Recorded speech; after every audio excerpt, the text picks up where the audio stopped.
Okay, they are there.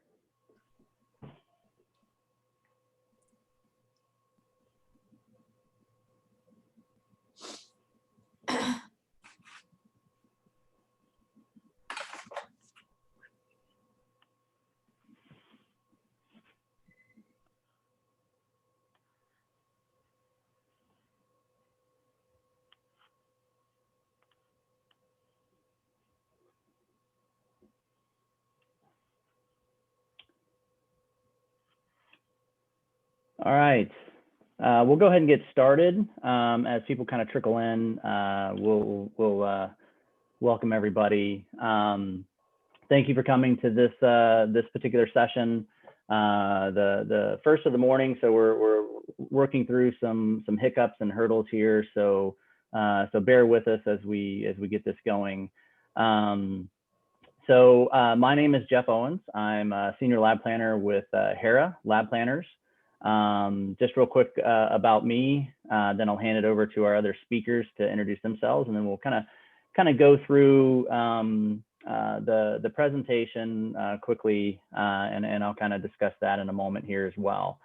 So my background, I've been in this field, this industry for a little over 25 years. Again, working with various firms and in various capacities. One thing to note, the most unique aspect of my background is while I have been working a lot with architecture and engineering firms, I'm actually a microbiologist by education and training. So I kind of bring a unique perspective, knowing the bench side as well as the facility operations, maintenance, and the design and planning side. So with that, I'll hand it over to my colleague, also from Hera, Rainey. Yeah. Hi, good morning, everyone. My name is Rainey Huffstetler. I am also Hera Lab Planners. By trade, I am an architect, not a microbiologist, but I am a lab planner for our company. My background, I've been in the industry for about 20 years now, and most of that time has actually been focused on high containment lab planning. So I've actually done, 12, 13 BSL 3 ag and 4 facilities over the years, over that 20-year period, as well as quite a few BSL 3 labs as well. And I am currently working with CDC on their new high containment facility. Steve, thank you, Rainey. Go ahead and introduce yourself. Sure. Yes. Good morning, everyone. I'm Steve Woodard, and I serve as the Assistant Director for Core Facilities at the Petit Institute for Bioengineering and Biosciences at Georgia Tech.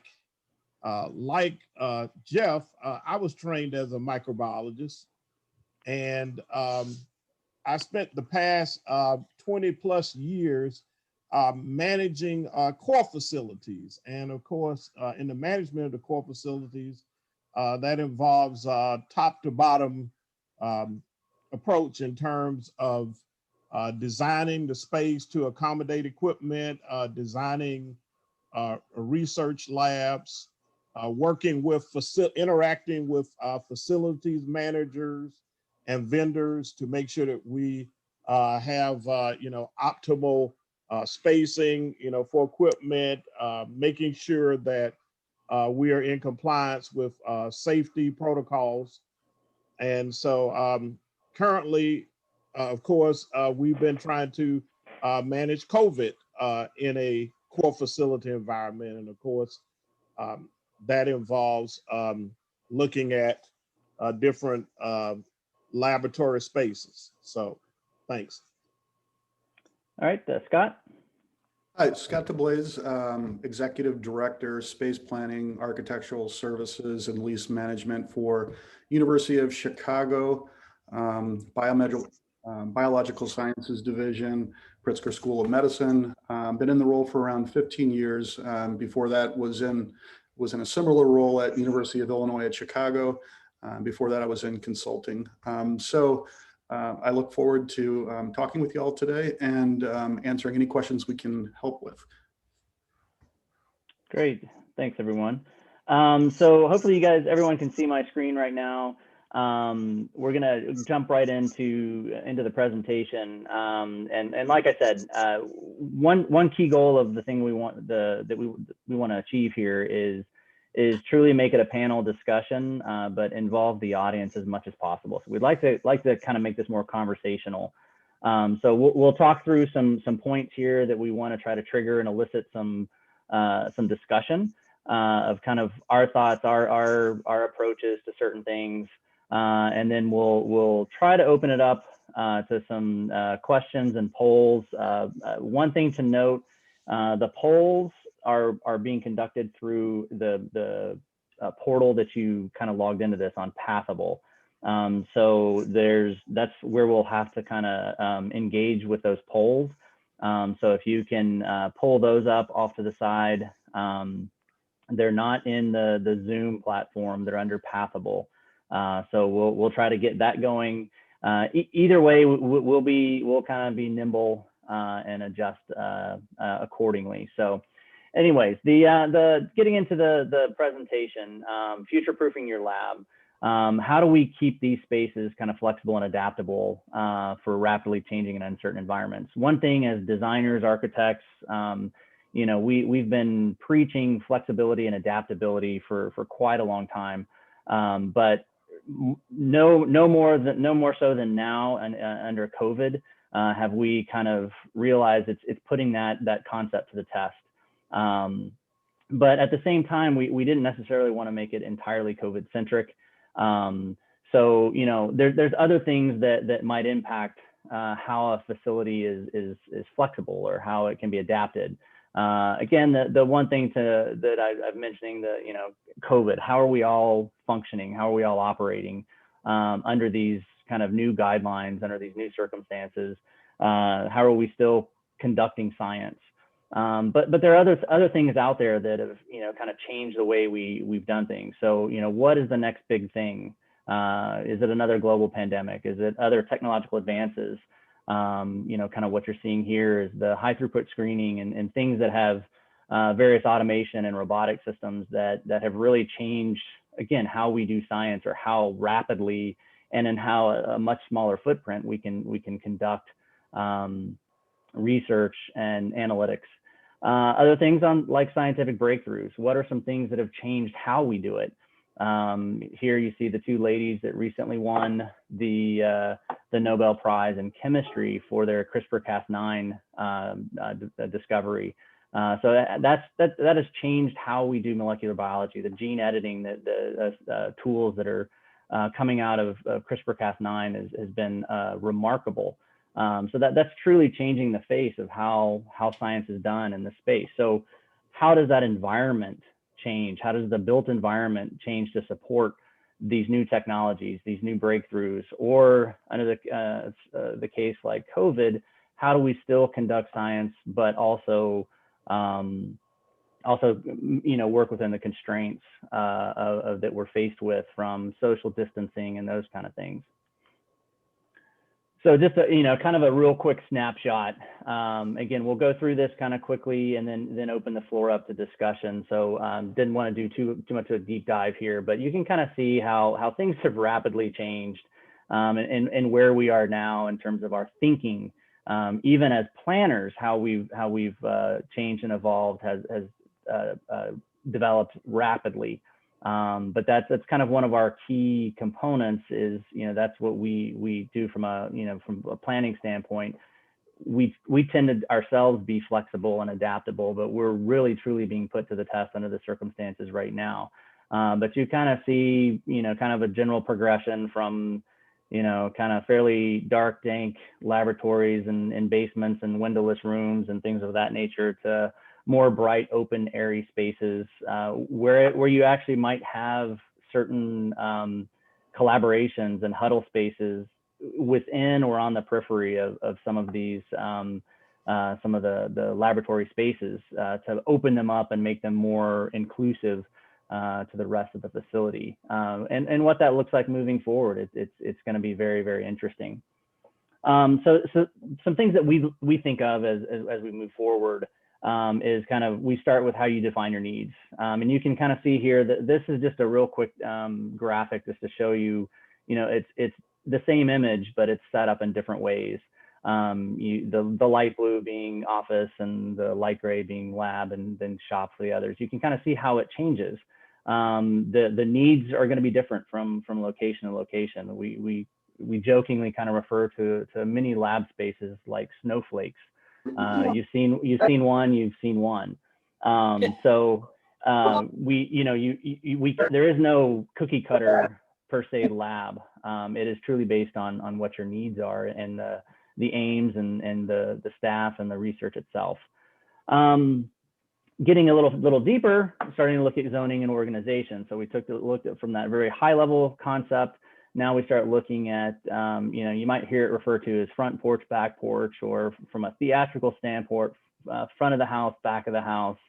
It's mostly like the public facing versus the, kind of the work, the staff that goes on in the back of the house. So you kind of see the public portions up here. What does this look like? What are these zones?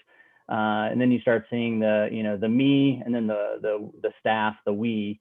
How do all those look? And then you start seeing overlaps between front of the house and back of the house.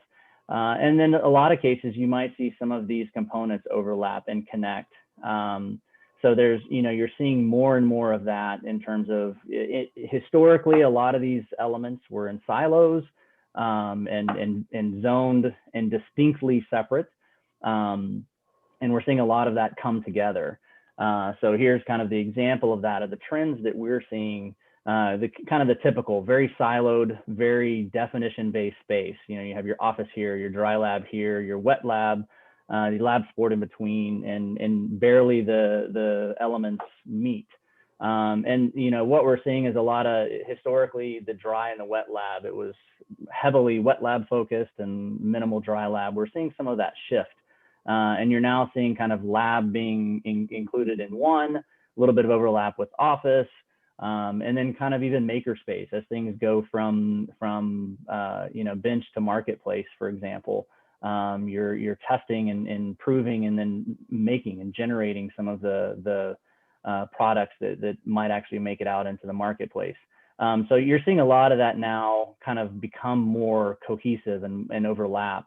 And then what does the future look like? Is it more kind of responsive and more fluid in terms of having a low to high intensity kind of areas all wrapped around some various services and other capabilities that kind of allow it to be more nimble and flexible. There's a lot of different things that have come out, and I will say I think COVID has pushed us to look at things a little bit differently. But the one thing we try to stress is we don't want to design and develop these spaces specifically for COVID, because as we all hope and know, this will be a temporary situation. But the one thing that will be constant is change. So again, those technological advances, those scientific breakthroughs, it will allow that space currently to adjust to COVID, but in the future to adjust to those new technologies and new breakthroughs and scientific discoveries. So that kind of helps us understand that better. And again, why we can use COVID as the driver, but there's a lot of other things that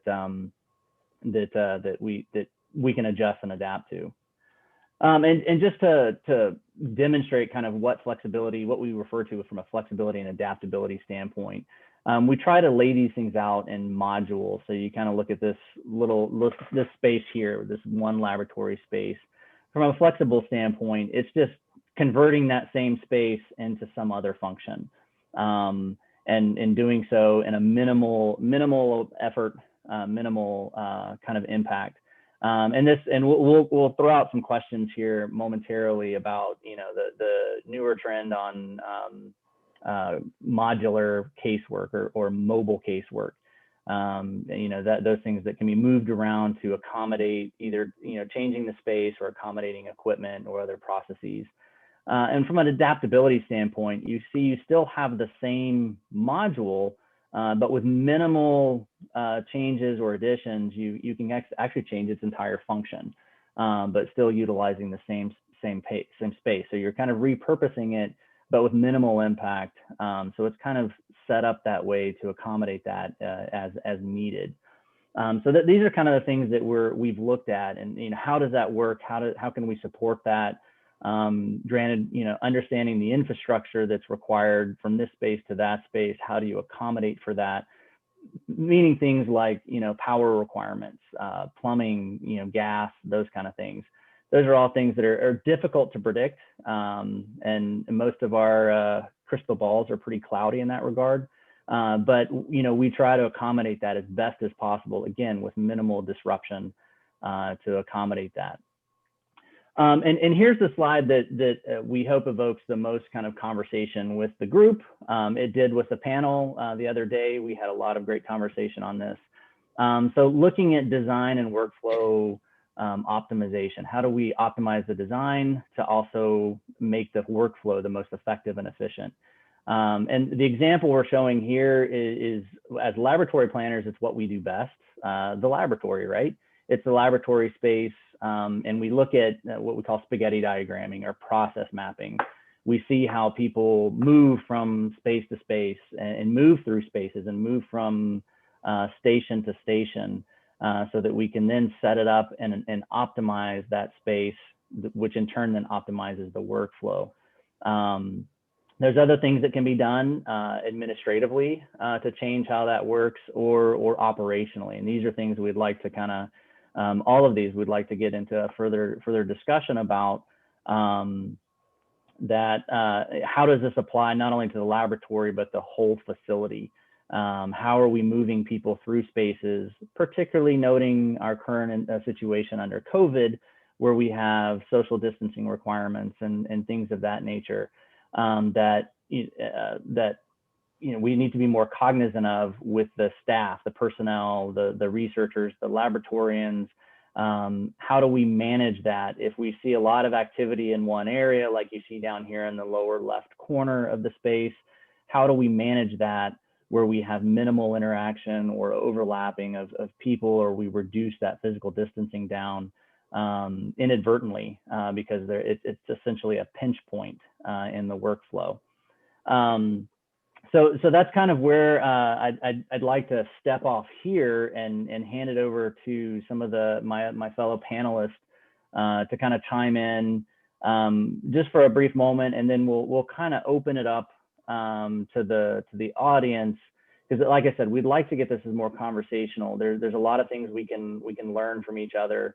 We jokingly said this would be kind of a lessons learned session, but it truly is a lessons learning because as COVID goes through, we're changing our approaches along with the guidelines and the guidance and things that are also ever changing.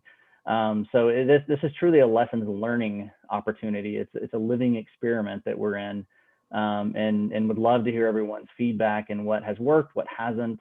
So I'll hand it over to our panelists to also describe some of the things that have worked or haven't at their locations, or Rainey in some of her projects that she's seen.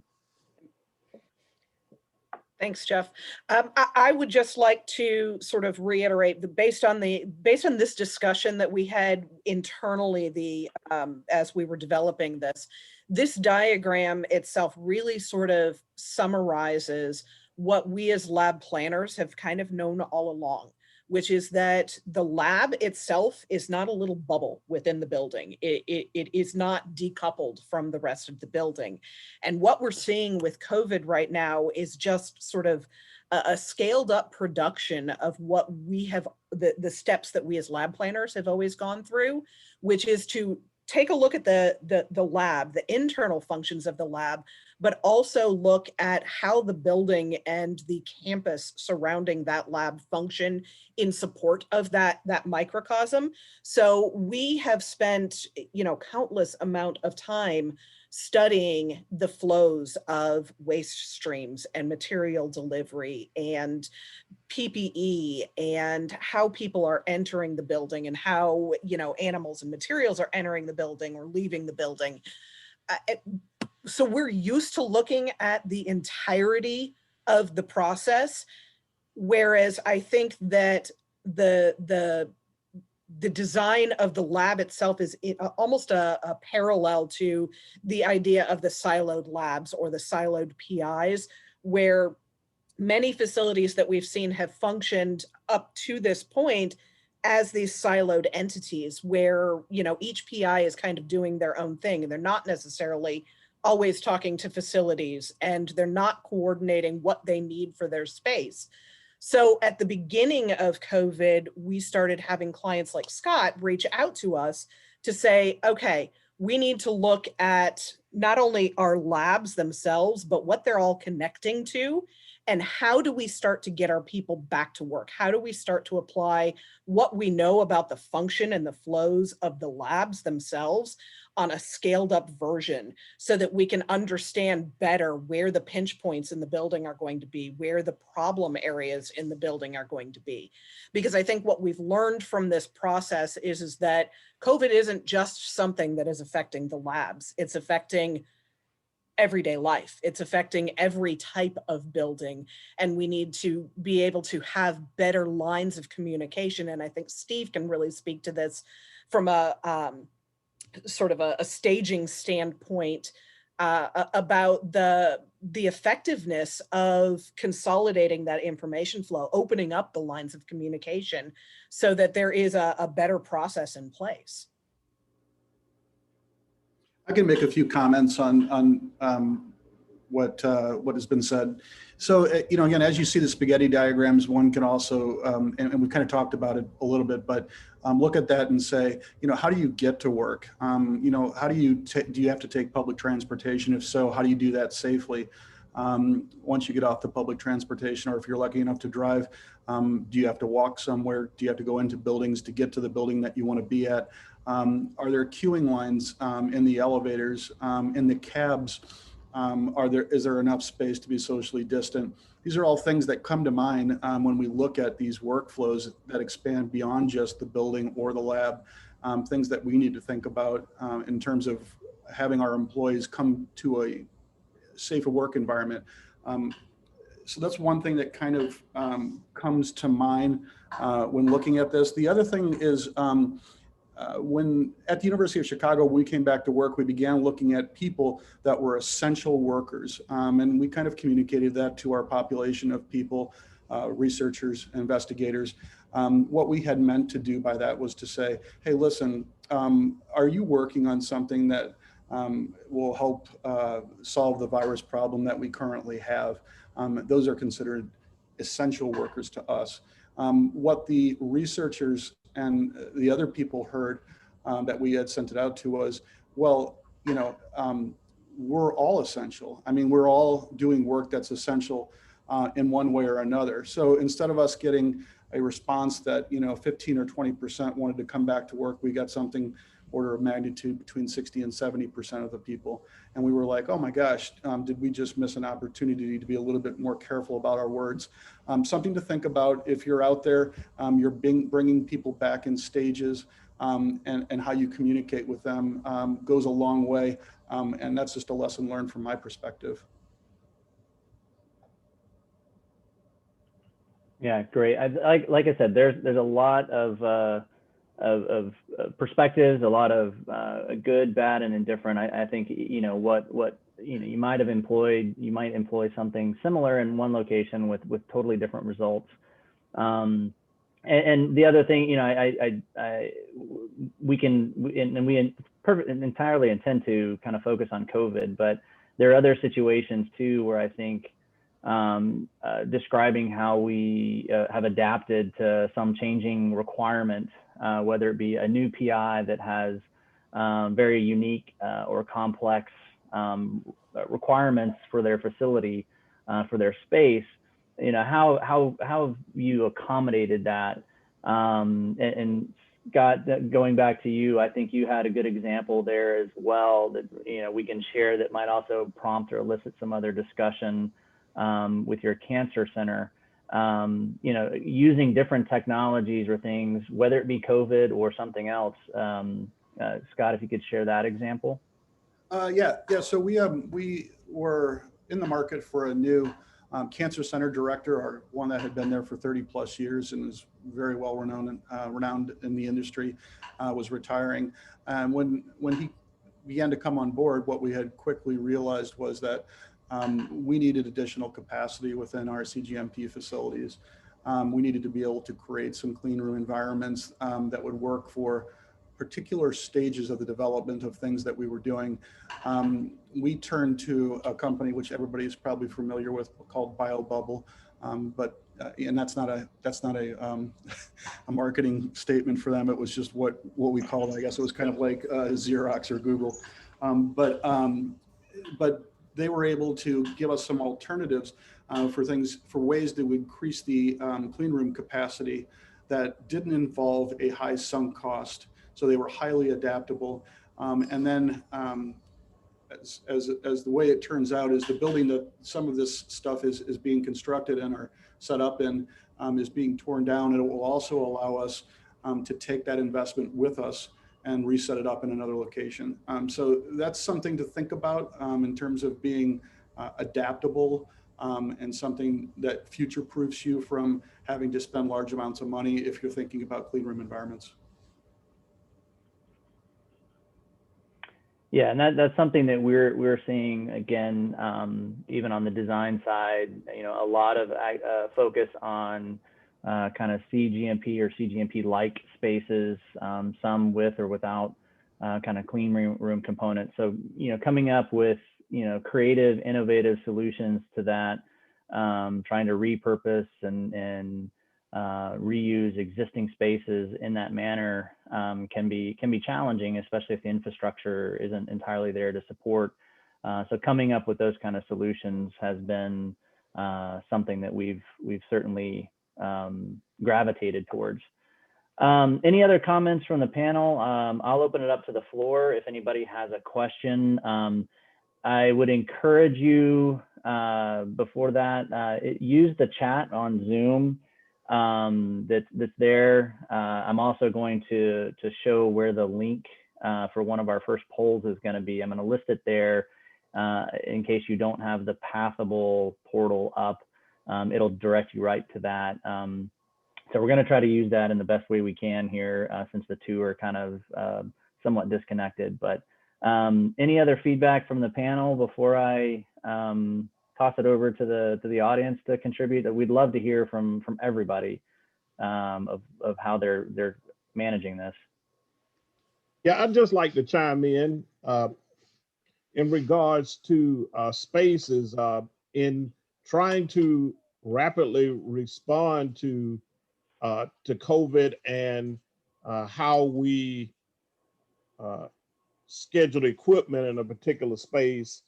It was very helpful to speak to our the people that develop our shared user management system or SUMS, and they were able to, since we could not rapidly modify the spaces, they were able to go in and program the equipment schedule such that if there were two pieces of equipment next to each other in a given space, that we could social distance by canceling out one of the schedules if another person scheduled a piece of equipment. So that was just a way sort of using software to control spaces and flow without actually moving anything in the space.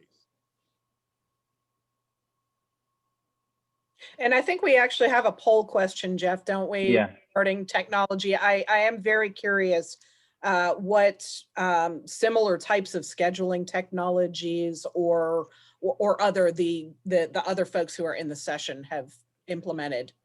We do have some questions. Those have been successful. Yeah. Are there any questions or comments from the audience at this point, or chiming in if you do have some examples of that? We do have questions or polls that we'll try to get going, just a few, and it's intended to kind of generate some conversation. But that is one of the areas that we did focus on, is, you know, how are you utilizing, you know, software or scheduling systems to accommodate, you know, kind of the restrictions or limitations that are now placed on the spaces. Anybody have some comments there? Again, just use the Zoom chat or post a question there, and I can present it out to the rest of the group. If not, I'll launch I'll try to get a poll going here. I don't see any hands or comments. So what I've put in the chat, you'll see a very long link. If you don't have Pathable up, that'll take you directly to one of the questions or one of the polls. And we'll try to see if we can get that going. Again, bear with us as we try to use this approach. So if you should see it come up, and it just says, there's a tab that says vote. So you can click on that and vote. The question is, I'd mentioned it early, and some of us had also commented on it as well, with regards to flexible lab casework. That's something that, it sounds like the greatest thing ever and the best thing since sliced bread. But the issue that we're seeing with it is it's being put in a lot of laboratory spaces, but how people are actually configuring it or reconfiguring it is something that is a bit of an unknown to just about everyone, even the facility users themselves. Oftentimes this flexible casework gets installed and it doesn't move ever. So we kind of wanted to know, maybe in COVID or under other circumstances, how it has changed, or how you actually utilize this mobile laboratory casework in an effort to support changes due to COVID or something else that might come up. So if you want to click on that, I'll try to get the results up as they come in, because it tends to send us back to where we were. Let me get back to that. Go to manage again, polls.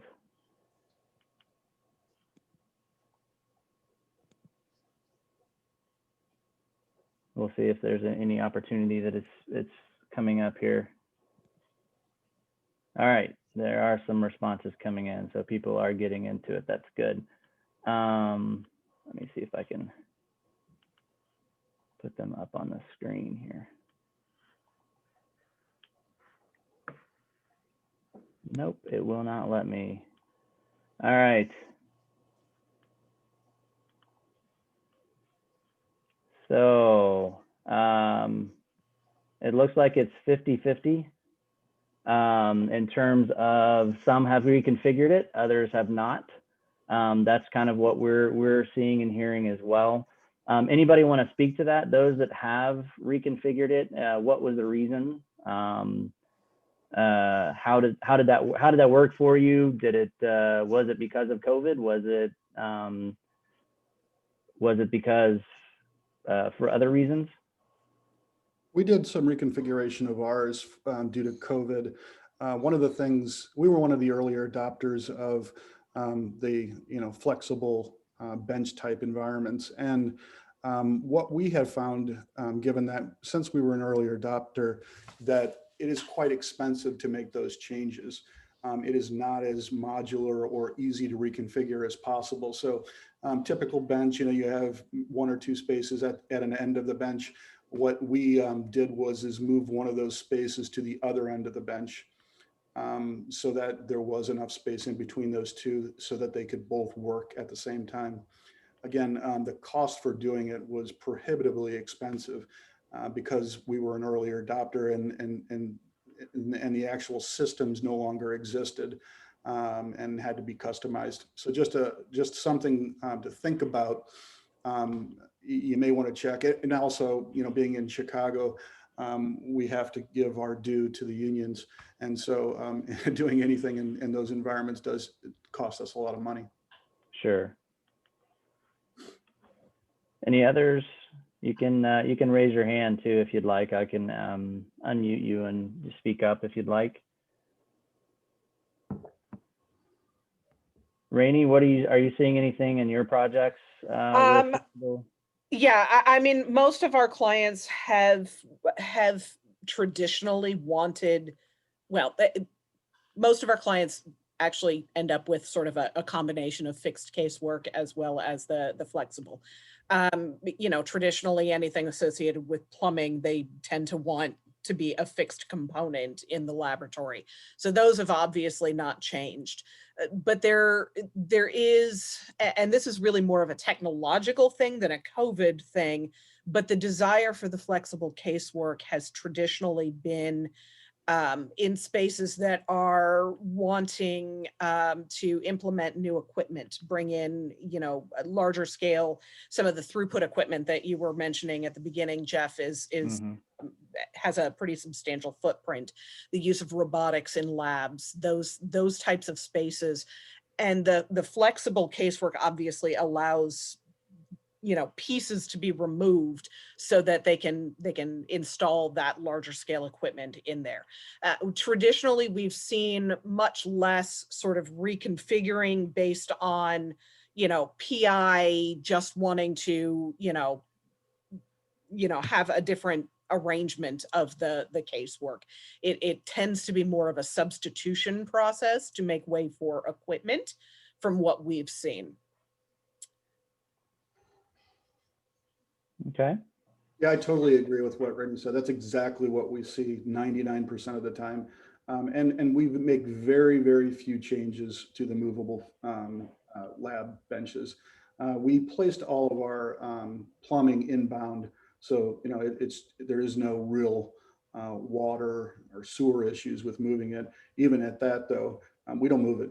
It just stays where it is. Right. Now, Scott, I know from our strategies when we first started re-inputting people or bringing people back to the physical workplace at the start of this, that you guys had developed a strategy where you were planning on bringing back sort of 25% of the staff at any given time. So there has been obviously some modification of the casework to that, but that also has been that actually really kind of speaks to the administrative modification.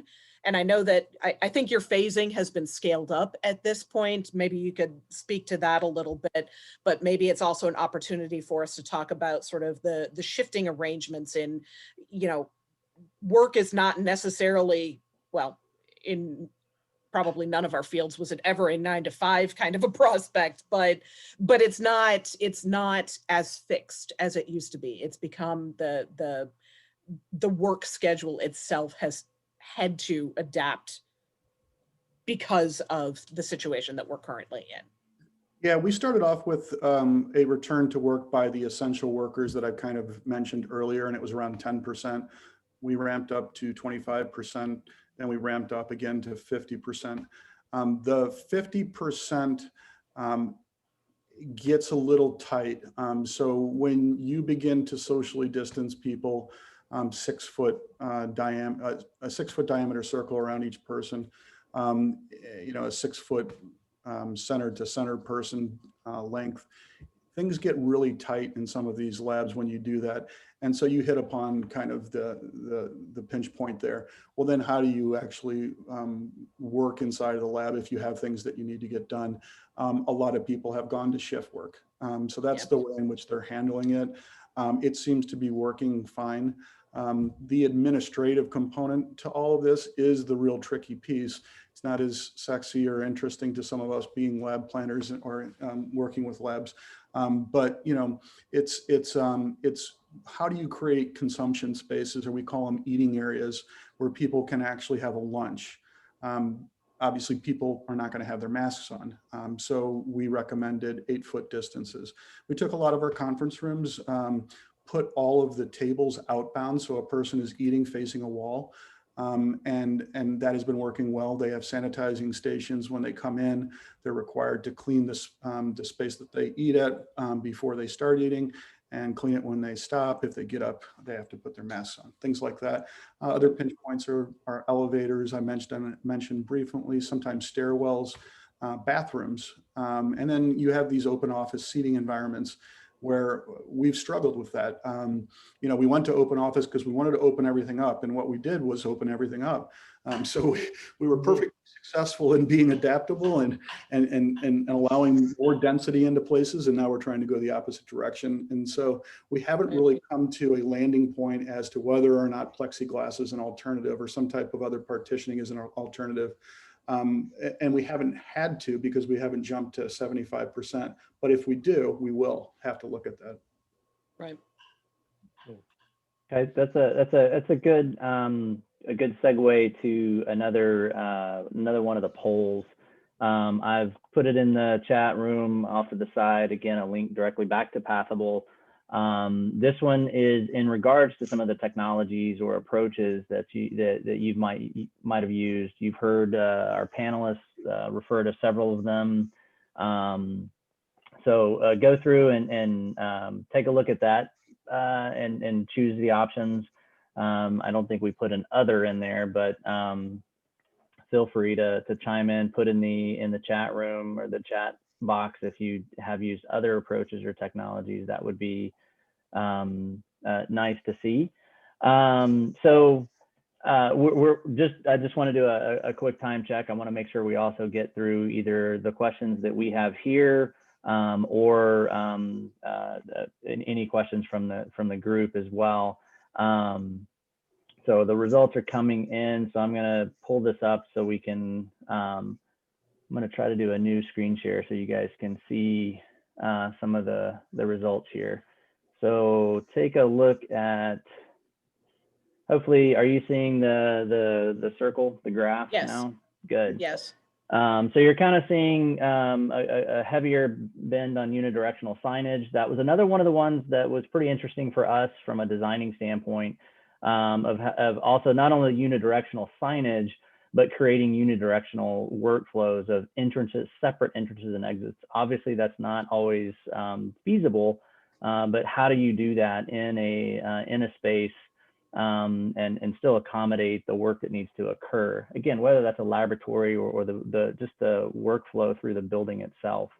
So seeing a bit of in the things that you generally see, that signage, the unidirectional signage, and the temporary partitions being kind of one of them. Let's go back to this.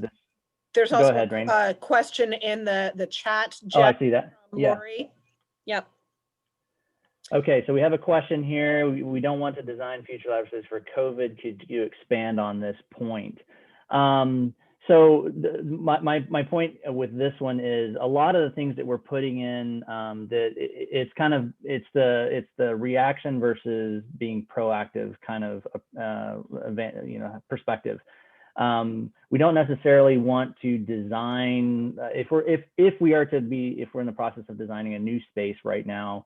We don't necessarily want to design it for the restrictions and circumstances that we're dealing with COVID. Not necessarily for researchers who are doing research on SARS-CoV-2, but the restrictions that we're seeing, kind of this, unidirectional, the things that we've been talking about.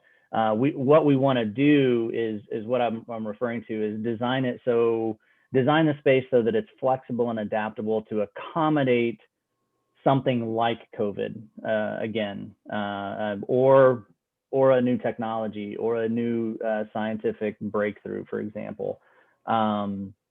So that's kind of what we were referring to is we don't want to design the space specifically to the restrictions that we're dealing with under COVID right now, because that would be, that's again, we hope that's a more of a temporary solution. We want to make the spaces adaptable so they can flex to that point, but also then flex back to, say, normal operations whenever we get back to that, hopefully in the near future. And there were, I didn't mean to cut you off there. No, Joe. go ahead. Sorry. Go ahead. I was just going to add, there were a lot of discussions very early on about, well, we just need to add HEPA filters everywhere. Well, HEPA filters are a very expensive technology. That's an example of one of the extreme reactions that we were seeing that, it may help with COVID, but it may not help with whatever the next issue is that comes down the line. And that sort of expanded our conversation into, okay, well, if we're not, we don't want to just rely overly on technology to fix everything. And the poll, I think, actually shows that everybody kind of got on board with the let's not be reactionary and spend billions of dollars to correct a problem that may not be here next year. And the implementation of the unidirectional signage, the reorientation, as Scott mentioned, of utilizing conference rooms for break spaces and reorienting the tables. These are all very low cost items that modify the human behavior. And scientists are obviously very used to operating under certain protocols as they enter or exit the lab. But the people in support of those laboratories are not necessarily used to those same kind of protocols. So a lot of what we've been having are discussions pertaining to the human protocols and how do we design buildings better for the future that support the laboratories. Do we need to cluster all of the elevators in the same spot so there's 20 people standing there waiting to get into a cab? Maybe that's not the best decision to make, and that's something that we can discuss sort of for long-term future buildings. Obviously, we're not going to go through every existing building and move the elevators, but for new buildings that we're talking about designing, those are the kinds of conversations that become more important in light of the information that we now have. So I think it's not necessarily not designing the lab to address COVID. It's not overreacting and implementing strategies within buildings to address only COVID. We need to think more strategically long-term about how we resolve and keep building occupants as a whole safe. Right, and I think we have some other polling questions here, but we're running short on time. I think those are actually some pretty good closing remarks for the panelists at least. And I would like to open it up for a couple of last quick questions, or we can have some additional closing remarks from the rest of the panelists, so that we can kind of look into closing this out. And Steve or Scott, did you have any closing remarks based on what we've discussed so far? I'd just like to say that I think in our approach, we talked about future-proofing labs. We have to be as open-minded as possible to the possibilities that exist out there. Clearly, COVID allowed us to focus. I know at Georgia Tech, we went from a lot of decentralized models to more centralized models, especially when it comes to PPE and things of that nature. So definitely, I feel that it's both a challenge, but it's also an opportunity to look at how we design labs. Thanks. Excellent point, Steve. Yeah, I think that if there is anything that has proved positive out of this, is it is forcing us to think a little differently, just out of necessity, and think outside the box, if you will, with designs, with operations, with how we control some of these spaces administratively and otherwise. Scott, do you have any final remarks? Yeah, I think the operational modifications component is huge. It's often overlooked because if you look at a spaghetti diagram, you're looking at just flows of things that go back and forth, and those flows might be different colors, but they also might be different people and different functions. One of the things that came up that was increasingly complicated in terms of how we handled it was returning the students back to school. How do you do that in a safe way? And when the capacities of the classrooms have shrunk by 75%, do you institute students into places within your campus or your your corporate park, that, you know, they weren't there before? You know, are there different people doing different things in spaces that you hadn't had before? And then how do you address that? So just some careful thought about how you mix flows. Rainey brought it up, and I think it was an excellent point. We're lucky we have researchers. They're kind of used to doing this stuff. You bring administrators in, and maybe they have a little bit of that glow because they're near the researchers. You bring in students, it's a whole nother ballgame. Yeah, great point. All right, with that, if there's any other final comments from the participants, please put it in there in the chat. Otherwise, we'll wrap up this session and allow everyone to move on to their next sessions. So thank you for participating and listening, and we appreciate your time, and hopefully you guys have a good rest of the summit.